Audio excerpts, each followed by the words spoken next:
Friends, welcome back. तो friends, अभी का वीडियो है why you should watch Shershaah, how it's different from other Bollywood movies. तो चलो फ्रेंड्स, देखते हैं वीडियो। पर उससे पहले अगर आप चैनल पर नए हो और आपने अभी तक सब्सक्राइब नहीं किया तो जल्दी से पहले सब्सक्राइब के बटन और बेल आइकन को क्लिक कर लो ताकि आपको हमारे सारे न्यू वीडियोस के नोटिफिकेशन मिल जाए जैसे हम अपलोड करें। अगर आपको वीडियो पसंद आता है प्लीज लाइक एंड शेयर। चलिए शुरू करते हैं। तो आइए आज के एपिसोड में मैं आपको बताता हूं कि क्यों शेरशाह बॉलीवुड में एक काफी यूनिक मूवी है और अगर आपको मौका मिले तो आपको ये मूवी जरूर देखनी चाहिए। देख ली। Let me explain. Hello, Shyam Sharma show के इस एपिसोड में आपका बहुत बहुत स्वागत है। मैं हूं सेकुलरिज्म का सीईओ श्याम शर्मा। आज का ये एपिसोड देखने के लिए आपका बहुत बहुत धन्यवाद और आप सबको एक सेकुलर प्रणाम। तो आपको तो पता है इस शो पर हम पहले बॉलीवुड की काफी निंदा कर चुके हैं और देखिए बॉलीवुड में काफी सारी प्रॉब्लम्स हैं और जब वो प्रॉब्लम्स मुझे दिखती हैं तो मैं उसके बारे में बात करता हूं। तो in the interest of fairness, जब बॉलीवुड कोई एक अच्छी मूवी बनाता भी है तो उसको क्रेडिट भी मिलना चाहिए और इसलिए इस शो का नया एक सेगमेंट आपके सामने प्रस्तुत है जिसका नाम है श्याम शर्मा शो रिकमेंडेशंस। और इस सीरीज में मेरा पहला रिकमेंडेशन है आपके लिए Amazon प्राइम की मूवी शेरशाह। तो मैं आपको कुछ रीजंस बताता हूं कि क्यों आपको शेरशाह मूवी देखनी चाहिए। पहला इंपॉर्टेंट ये है कि इस मूवी के लिए सबसे बड़ी प्रायोरिटी है अच्छी स्टोरी टेलिंग। इस मूवी को लिखा है संदीप श्रीवास्तव ने और इस मूवी को डायरेक्ट किया है विष्णुवर्धन ने और उन दोनों को क्रेडिट जाता है एक अच्छी स्टोरी डेवलप करके एक अच्छी स्टोरी बताने को सबसे बड़ा फोकस देने के लिए। इस मूवी को देख के काफी क्लियर हो जाता है कि जो कास्ट और क्रू है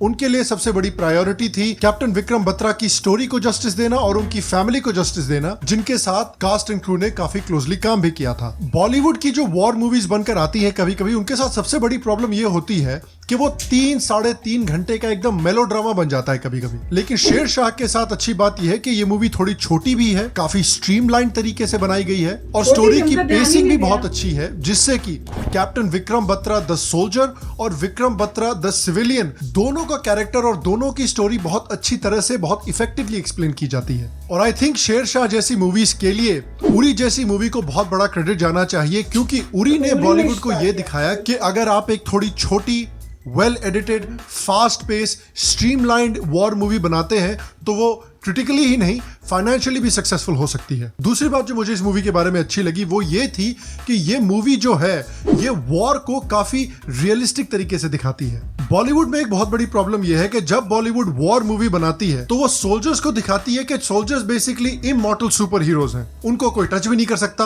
वो बिल्कुल गोलियों के थ्रू दौड़ जाते हैं, छलांग मार के पहाड़ के ऊपर चढ़ जाते हैं, अकेले पूरी की पूरी आर्मी को काट डालते हैं। फॉर एग्जाम्पल आप देखिए अभी जो रिसेंटली मूवी रिलीज हुई है भुज, उसमें ये सीन देखिए जिसमें कि संजय दत्त ने अकेले एक चाकू लेकर पूरे की पूरी पाकिस्तानी आर्मी को पेल दिया। जब ये इस साइड वाले बंदों को मार रहे हैं तो ये साइड वाले वेट पर लगे हुए हैं कि कब ये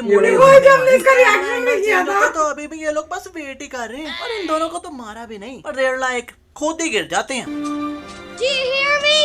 I'm not afraid anymore.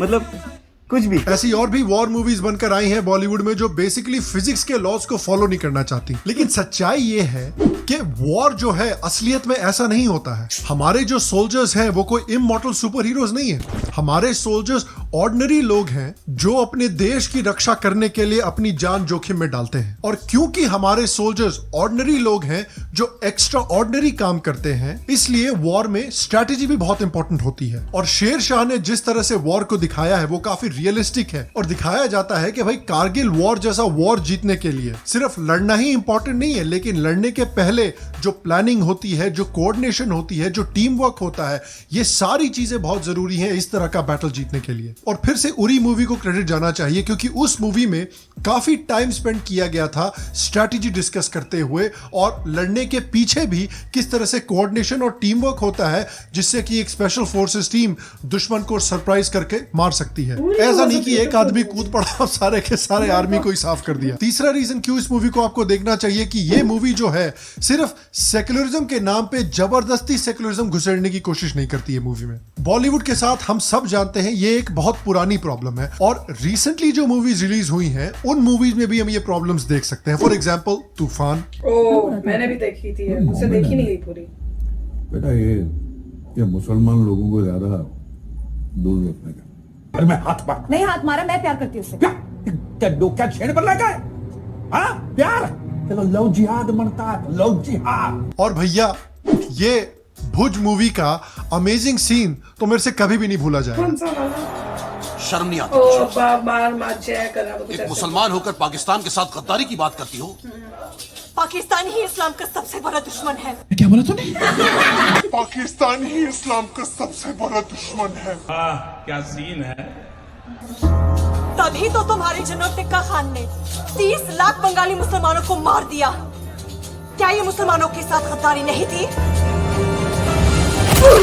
क्या सीन है भाई, दिल कसम से पिघल गया मेरा, पिघल के टोमेटो जूस बन गया। ये सीन तो इतना सेक्युलर है कि इसको सेक्युलरिज्म का हाईएस्ट अवार्ड मिलना चाहिए, जो कि है विनोद दुआ जी का सेक्युलरिज्म का चटकारा।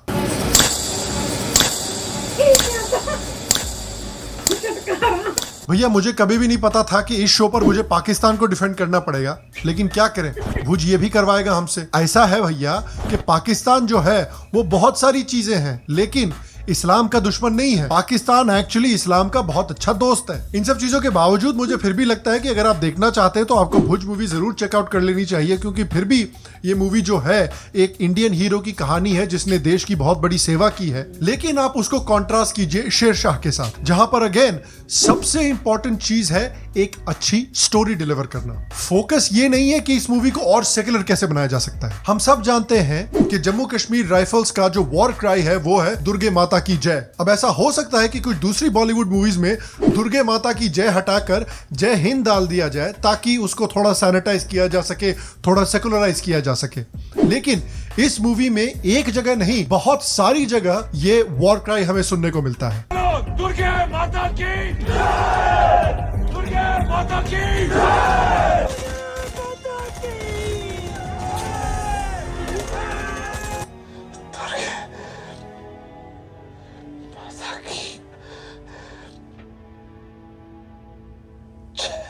और सरप्राइज की बात तो यह है कि ये करण जौहर की धर्मा प्रोडक्शंस की मूवी है जो कि इस तरह के सीन्स बनाया करता था।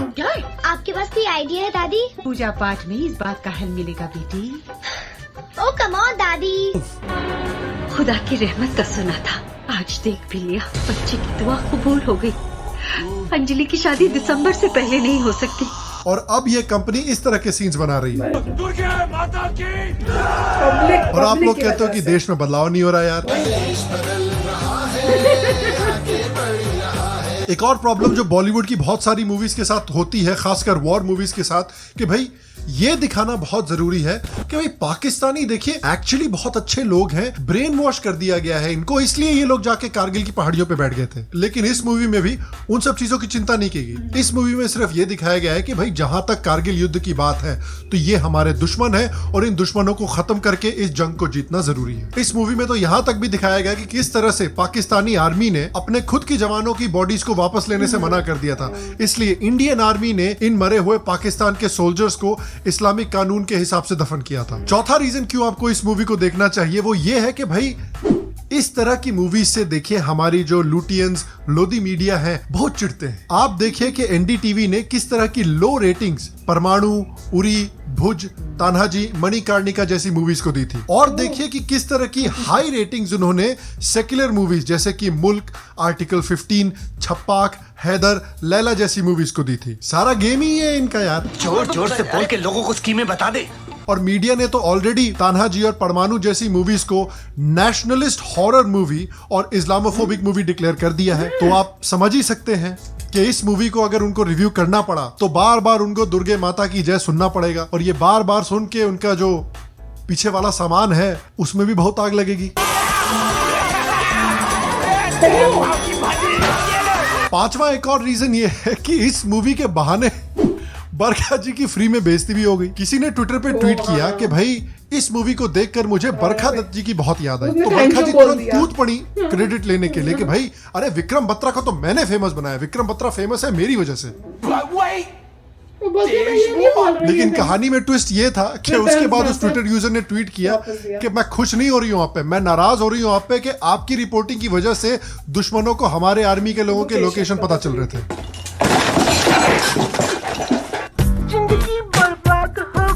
एक और अच्छा रीजन है। कमाल की बात तो यह है कि भैया बरखा जी जो हैं वो विक्रम बत्रा के फेमस होने के लिए क्रेडिट लेना चाहती हैं, लेकिन किस तरह से उनकी रिपोर्टिंग की वजह से दुश्मनों को इंडियन आर्मी के सोल्जर्स की लोकेशन पता चल रही थी उसके लिए क्रेडिट नहीं लेना चाहती। वो इस बात का क्रेडिट नहीं लेना चाहती कि बरखा मैडम कितनी बड़ी वर्ल्ड क्लास पनौती हैं, कितने बड़े बड़े लीडर्स को डुबा चुकी हैं। और छठा पॉइंट कि क्यों आपको इस मूवी को देखना चाहिए, जो कि मुझे इंटरेस्टिंग लगा, पता नहीं आपने नोटिस किया हो या नहीं नोटिस किया हो, लेकिन इस मूवी में आप जानते ही हैं कि भाई एक हिंदू और सिख के बीच में वेडिंग दिखाई गई है, शादी दिखाई गई है। और मूवी में भले ही कैप्टन विक्रम बत्रा की पत्नी के जो पिताजी थे जो कि एक सिख थे, उनको इस शादी से इनिशियली प्रॉब्लम थी क्योंकि लड़का सिख नहीं था, लेकिन उसके बावजूद जितने लोगों ने भी इस मूवी को देखा है किसी ने कोई हंगामा नहीं मचाया है। आपको याद ही होगा कि हाल में ही तूफान जैसी मूवी पर, केदारनाथ जैसी मूवी पर, और हाल में ही जो तनिष्क का एड निकल कर आया था उस पर काफी कंट्रोवर्सी हुई थी, काफी लोग नाराज हुए थे। लेकिन जो हिंदू सिख वेडिंग हुई है शेरशाह में, उस पर कोई भी नाराज नहीं है, कोई भी हल्ला नहीं मचा रहा है। और इस बात से हमको कुछ सीखने को मिलता है। सीखने को यह मिलता है कि भारत के जो धार्मिक पंथ हैं, जो सनातन धर्म से जुड़े हुए हैं, जैसे कि हिंदुइज्म, बुद्धिज्म, सिखिज्म, जैनिज्म, इन सबको अंदर ही अंदर ये पता है कि अगर हमारी एक दूसरे से शादी होती है तो हमारी जो इंडिविजुअल पहचान है, हमारी जो आइडेंटिटी है वो मिटेगी नहीं, उसको एक्सेप्ट किया जाता है। लेकिन इनको पता है कि इन धार्मिक पंथों के बाहर अगर कहीं शादी होती है तो वो पहचान जरूर मिट जाएगी। और यही तो बहुत बड़ा डिफरेंस है। और इसलिए जो एक कुछ ऐसे सिख होते हैं ना जो कहते हैं कि भाई साडा तो हिंदुइज्म से, सनातन धर्म से कुछ लेना देना ही नहीं है, उनको जरा सीरियसली अपनी शक्ल आईने में देखनी चाहिए। आज आप देखिए अफगानिस्तान में क्या हो रहा है। अफगानिस्तान में आज तक सिख सेफ नहीं है, और जब उनको अफगानिस्तान छोड़ना पड़ रहा है तो आ तो इंडिया ही रहे हैं ना, क्योंकि परिवार तो भैया इंडिया ही है ना। तो इन सारी रीजंस की वजह से श्याम शर्मा शो का रिकमेंडेशन है शेरशाह। अगर आपको मौका मिलता है तो जरूर देखिए। एक ऐसे समय पर जब डिज्नी बाबर के बारे में टीवी शो बना रहा है, उस समय पर हम जो ऑडियंस हैं, हमारी रिस्पॉन्सिबिलिटी बनती है कि हम स्टूडियोज को ये इंडिकेशन दे बिल्कुल क्लियर कि हम जो ऑडियंस हैं वो शेरशाह जैसी मूवीज देखना चाहते हैं, बाबर जैसी नहीं। तो बिल्कुल फ्रेंड्स, हमारा भी बिल्कुल व्यू वही है। It was a beautiful movie, और कई हमने इनफैक्ट ये किया था फैक्ट्स वर्सेस फिक्शन भी, और उसमें कई चीजें ऐसे लगी थी हमें जब मूवी देखी थी, अच्छा ये शायद फिक्शन हो सकता है, और इतना मतलब झटका लगा जब पता चला वाकई में ये फैक्ट था। मैंने कहा वाह, ये तो बहुत कमाल की बात है।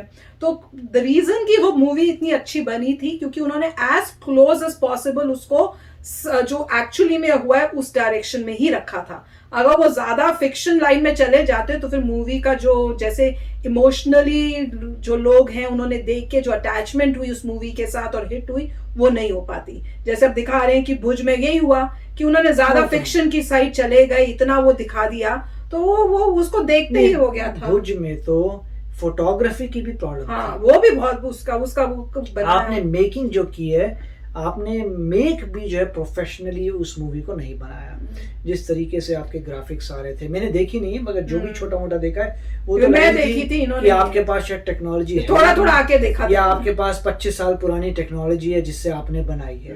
तो वो तो कोई भी देखी। स्टोरी इतनी प्यारी ली, इतनी अच्छी स्टोरी थी जिसको क्योंकि प्रेजेंटेशन नहीं अच्छी हुई तो सारी वो नहीं, वो तो उसके जरा सा जो मैंने देखे थे सीन्स में यही लग रहा था कि आपको मूवी बनानी नहीं आती, आप मॉडर्न तरीके से मूवी बनाइए। पुराने जमाने की मूवी तो मुझे पता नहीं किसने बनाई है, तो उसने ठीक तरीके से नहीं बनाई। उसके बाद उसमें फ्लॉस थे, मगर शेरशाह में भी कुछ चीजें ऐसी थी जिसमें लगता था कि आप ट्रू दिखा सकते थे। जिस तरीके से जब वो वॉर से वापस आए थे उन्होंने फोन कॉल किया था अपने पेरेंट्स को, फर्स्ट फोन राइट, ना कि अपनी गर्लफ्रेंड को। कह रहे कि पहले कमेंट्स में आया था कि गर्लफ्रेंड को भी किया था, हाँ, पर बाद में किया था। हाँ, जो भी है, तो उस मूवी में था पहले गर्लफ्रेंड को फोन होता है, मगर रियलिटी में उन्होंने अपने पेरेंट्स को किया था, तो वो फादर को दिया था, वो और होता। उसके बाद द फैक्ट कि उन्होंने नहीं देखा था कि हमने उस पीक को कैप्चर कर लिया, उन्होंने देखा था उनकी पहली मृत्यु हो गई थी, वो शहीद हो गए थे इससे पहले कि वो देख पाए, तो वो सही नहीं था कि वो देख रहे थे कि जीत गए, वो नहीं था। तो मेरे ख्याल से आपको वैसा ही दिखाना चाहिए जैसा हुआ था, पर उससे थोड़ी सैड एंडिंग हो जाती है। जो रियलिटी है वो तो रियलिटी यही थी।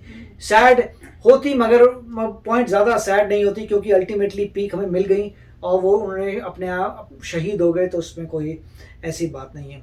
तो मेरे ख्याल से मगर ये ट्रू बात है कि शेरशाह को हिट कराना अच्छी बात है, क्योंकि ये सही राह पे जा रही है बॉलीवुड। एटलीस्ट अभी इतना कह रहे हैं कि ऑलमोस्ट चलिए आपने मतलब वैसी ट्रू स्टोरी पे बनाई है। अगला स्टेप होगा कि आप एग्जैक्टली ट्रू ही दिखाएंगे, मगर उसके लिए पॉपुलराइज करके उनको लगना चाहिए कि सक्सेसफुल हुई है। और वाकई जो बाबर वाली है वो डाउन जानी चाहिए, क्योंकि किसी इंसान को हिस्ट्री देखनी है अपने पर्सपेक्टिव से, किंग के पर्सपेक्टिव या जो बाहर से आ रहा है रेडर उसके पर्सपेक्टिव से नहीं देखनी कि वो रेडर क्यों आया, उसने क्या किया, हमें लेना देना नहीं है। जो लोग वहाँ पे हैं उनको ये देखना है कि क्यों आया भाई तो हमारे यहाँ पे। तो काफी अच्छा वीडियो था। और हैरानी की बात है करण जौहर की मूवी है, मैं वही तो देख रही, मैंने देखा धर्मा प्रोडक्शन। नहीं, अभी ये होता है कि अभी कुछ अच्छी मूवी है परंतु उसका कोई गारंटी नहीं है कि अगली मूवीज भी अच्छी आएंगी। अगर कॉन्टिन्यूसली अच्छी मूवी आती तब आप कह सकते हैं हाँ चेंज आया है। वो तो है, तो देखते हैं और कितनी अच्छी अच्छी मूवीज बनाते हैं। पर वही है कि पब्लिक जो बोल रही है तो उनको वो अब सुनना पड़ा है। पब्लिक ने उनको डायरेक्शन दिया कि हमें क्या देखना चाहिए, हमें क्या पसंद है, वो बनाओ आप।